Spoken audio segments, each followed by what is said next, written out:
Hi, winning people. How are you doing? Welcome to my winning podcast. My name is Winnie Wadera, and thank you for joining me on my YouTube conversation. I began a conversation today, and I was talking about our lives as young people growing up in the slums, in the ghetto. We are ghetto children. Oh, yes. Oh, yes. Because of our economic inequities, we experienced a lot of setbacks professionally and socially, and that propelled me to think about other ways to move my life forward, one of which is networking. And there's need for us to really network out of that tribe. I mean, it's beautiful to have friends whom we grew up together, we went to school together, we went to church, Sunday school together. It sort of like brings us together in terms of a foundation. We have a sense of belonging. But you see, if all of us went through pit latrines, we need someone else who has had a flush toilet experience to show us another way of life. You understand? Or else you'll always believe that the best meals are just chapati and chicken. You will not know that there are other meals in the people eat lobsters. Abeg. So you need to make friends out of the tribe. That's what I'm saying. And for you to make friends outside the tribe, you need to learn some habits because it can be so unfortunate that you speedily gain access into their community and speedily come out. Speedily get flushed out because of poor habits. So you need to learn how to survive after you make connections, right? Because there are things that we do in the ghetto that are not pardonable outside. One of them I mentioned in my social media post uh, is lateness. When you keep getting late to meetings and whatever appointment, and then you keep showing up with excuses and saying, "Sorry guys, I'm late." There are places you can't say that twice. Time is money for them. Maybe not for oh God. Time is habit number one. You must be, it's like a trait. You must be teachable. Teachability is such a vital trait. This will make you survive almost everywhere. You must be teachable. I don't care how much you know, how much you're the you are the kingpin in your gang. You are the hottest chick in your base.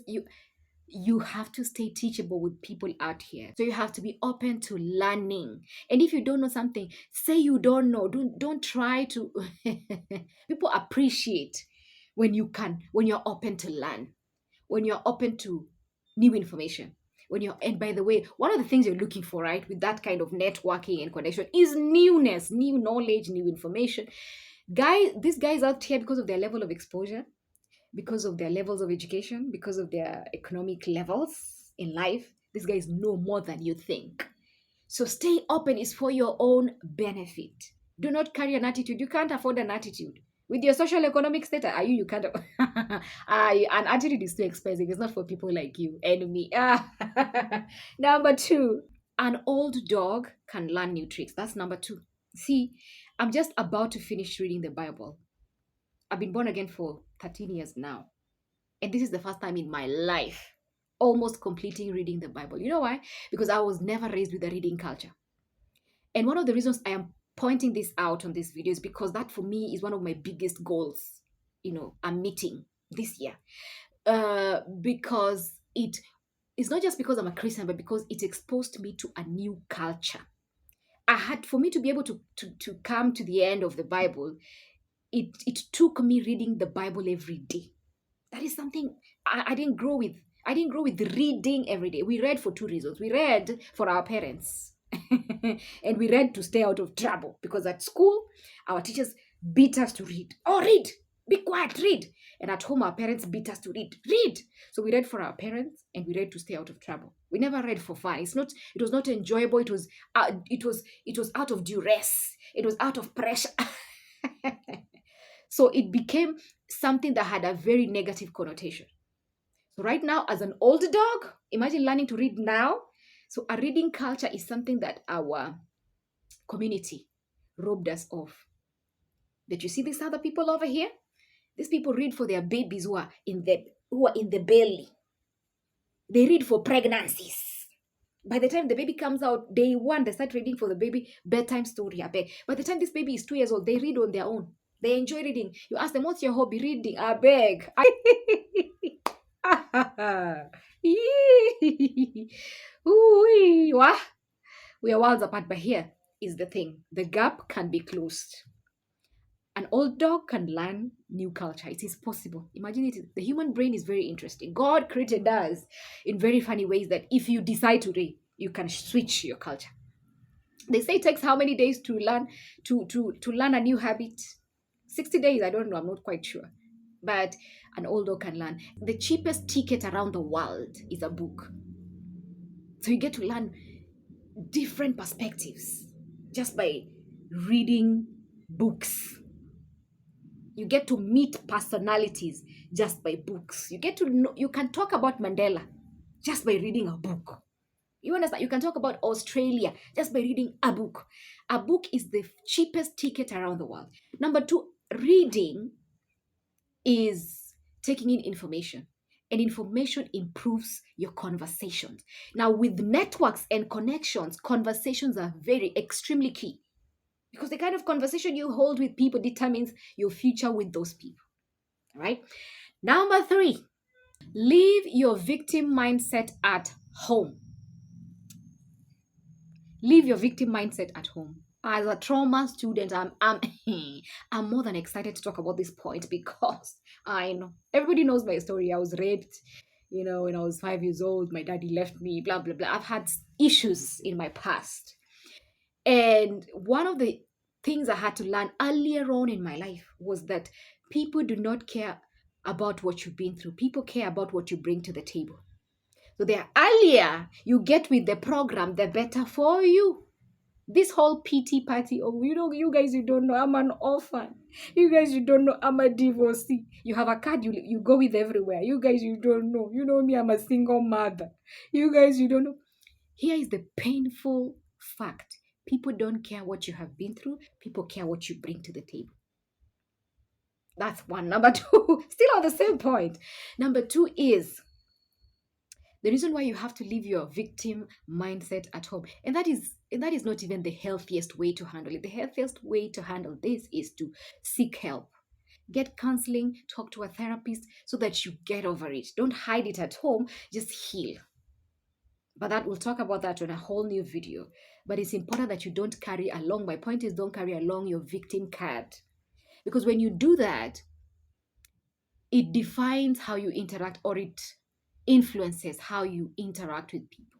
Because every time someone will say something, if you're unhealed and you brought your victim card, each time someone will say something that is contrary to what you believe, you'll be like, oh, they said that because there's something about me. Or each time you contribute a point and it does not get taken up by the crowd or by the whoever is there, you might think, oh, they dismissed me because I'm a single mother. Or each time someone stares at you, you're like, oh, they're looking at me because I'm fat. You see, if you carry all these things that we struggle with because we're human, and everybody has something they struggle with, by the way, everybody. But don't be carrying that thing, everywhere you go. It will affect how you see the world. It will affect how you interact with people. And here is the thing: people will pardon you once only. Only. Only. Okay. Now the second, third time you do that, people start avoiding you because you become like an egg. Literally, people have to tiptoe around you. Nobody has that patience with this kind of mental intolerance we have in our generation. Nobody got time for that. Nobody got time for that, baby. People will avoid you and you'll feel worse. Okay, so heal, figure out what to do with your traumas, with your weaknesses, with your struggles. Don't carry your victim mindset to these connections and networks. People will run away from you. Number 4, I like this one. Don't get over familiar.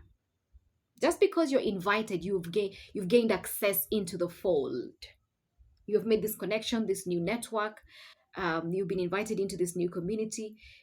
So something cheats you.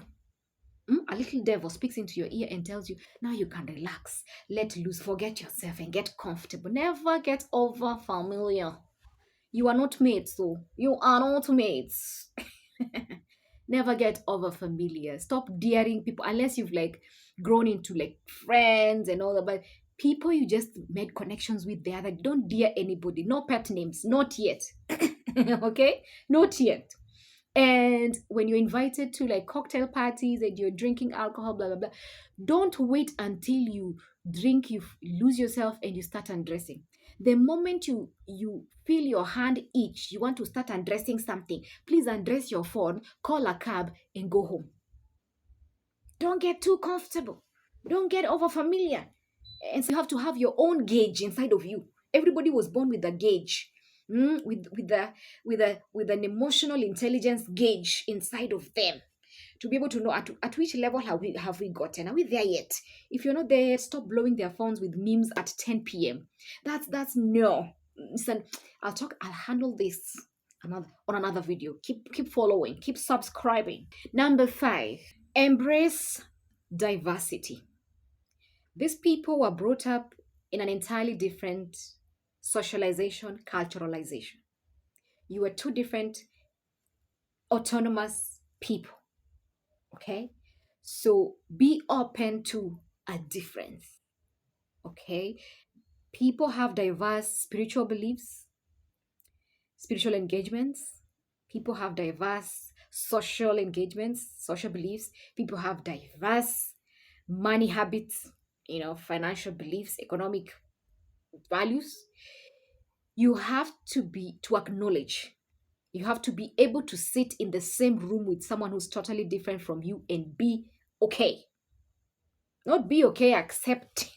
By being okay, I don't mean like you're not trying to be like them, they're not trying to convert you, but be okay in terms of just be mature enough to just sit in.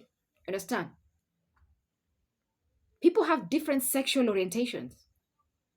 Be okay with that. That's how people are. Not everybody is heterosexual. So when you see someone, manifesting a different sexual orientation, don't look at them, don't pull out your whip. You are nobody's prefect on earth. Don't just relax. Okay, calm down. Calm down.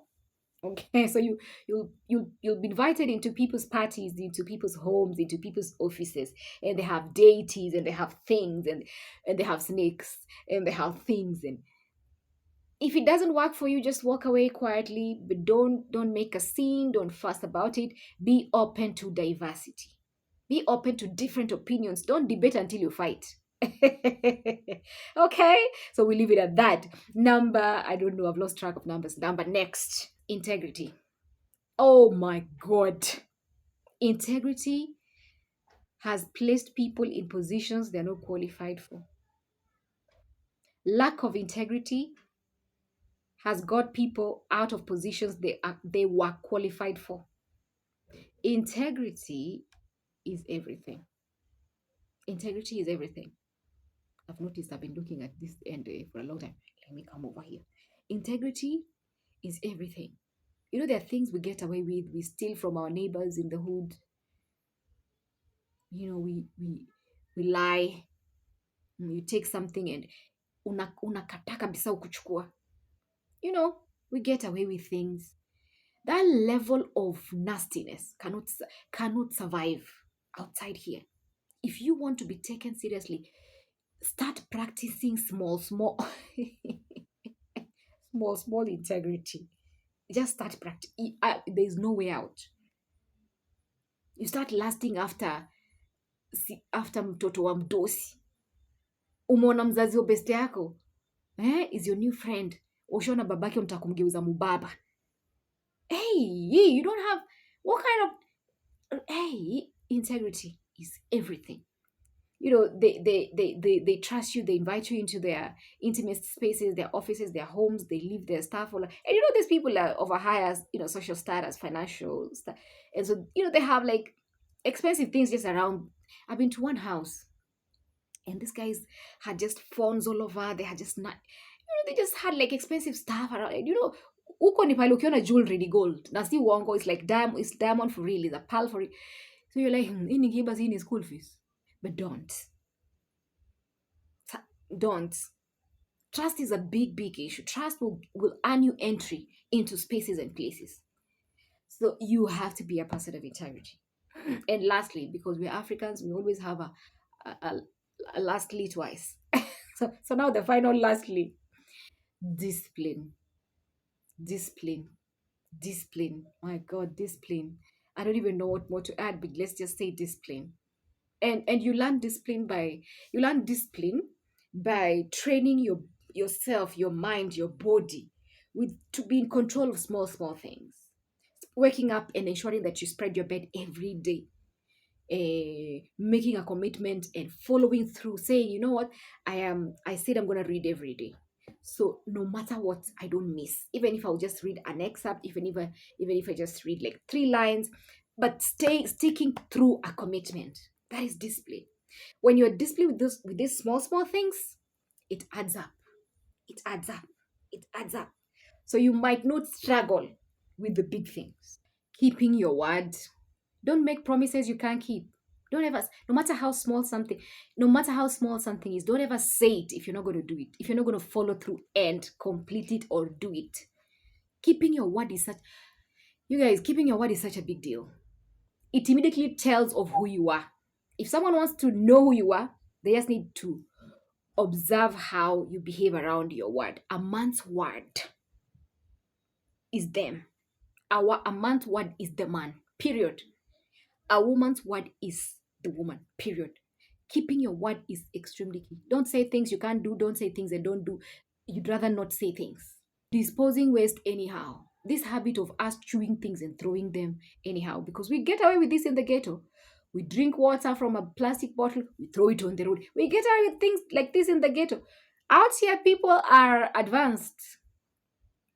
That is not acceptable. Okay, so that's why you must learn about other cultures. Don't just sit there. Learn about them. Talk. Have conversations. Ask them. Observe how they conduct themselves. Read. Learn about other people's cultures and how they do things. It will help you survive with them. So there you have it, winning people. I have thoroughly enjoyed myself. Enjoyed. We have a new word, winning people. I have enjoyed myself bringing you this episode. I hope you have learned something. And if you have benefited in any way, shape, or form, please share this video with someone. Share this link to your church group, to your youth group, with your sister, your cousin, your brother, somebody who will benefit from it. And together we grow to our highest, best version. That is the goal. That is that is the goal, to become everything God has created us to become. Okay, hallelujah. Yeah, so let me know what you think. Do you have any other points to add concerning the topic today? Please write them on the comment section.